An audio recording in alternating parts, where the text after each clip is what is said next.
Hi, my name is Cedar Lynn, and I live outside of Chicago, and I am 8 years old.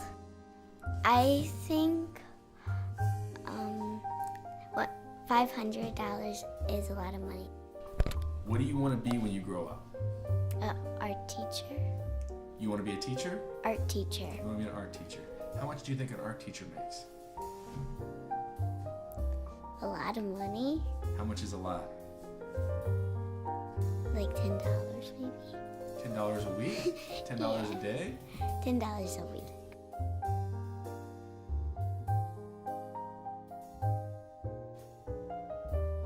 Teresa Swanson, and I'm a lead teacher at a daycare. My name's Kelsey Martin, and I'm a hairstylist. Braxton Hopper. I'm the general manager of Subway downtown. I'm a manager for the elevator company.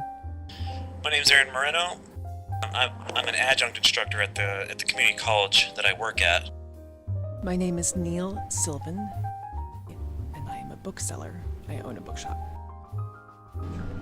Zach Kiroff, I'm a bartender. No, because it's a demanding job, it's very stressful. Some days yes, some days no. Some days when I have like a lot of clients, I feel like maybe some of my services are a little bit underpriced and that I could be getting more somewhere else for it. No, it can take about anywhere from 3 to 5 years to get on as a full-time employee. Yes, I feel like the compensation is adequate versus the amount of work I put in. I think that I make a lot of non-fiscal rewards. Yeah, some nights are better than others. Definitely we working for tips especially. But yeah, for the most part, definitely. No, I do not. For the amount of work that I put into it.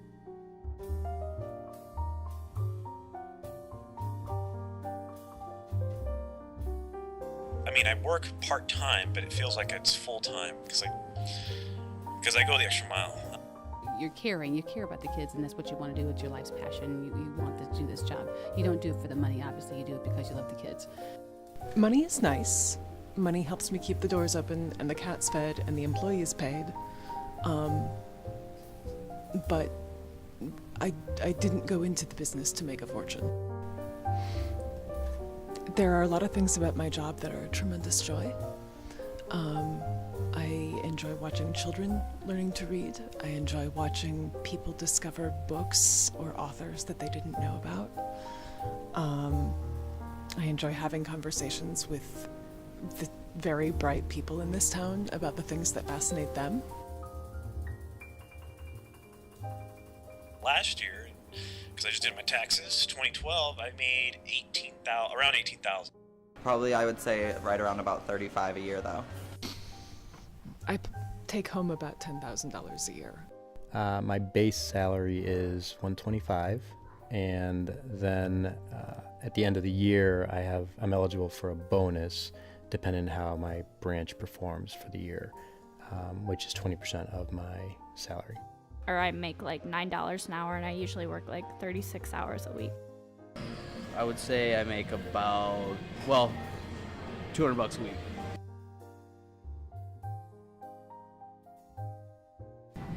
$9 an hour. I have no idea. All I know is it's got to be more than what I make. For what I do, anywhere between 40 and 45. I wish I could make millions. Enough not to worry. Enough that when I get to the time of the month when I'm writing payroll checks, I don't have to think, okay, now, should I skip paying myself this month? For the amount of work that I put into it, the effort and the results, I think I should be making closer to 150 to 175. It would be nice just to have enough so you don't have to worry about it if you're not going to be able to make it through the month before your paycheck runs out. There have been significant numbers of months when we have skipped paying me so that everybody else could get paid.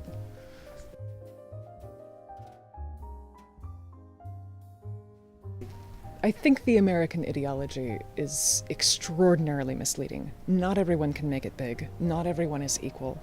all of us start out from different bases of education. All of us start out from different socio-economic situations.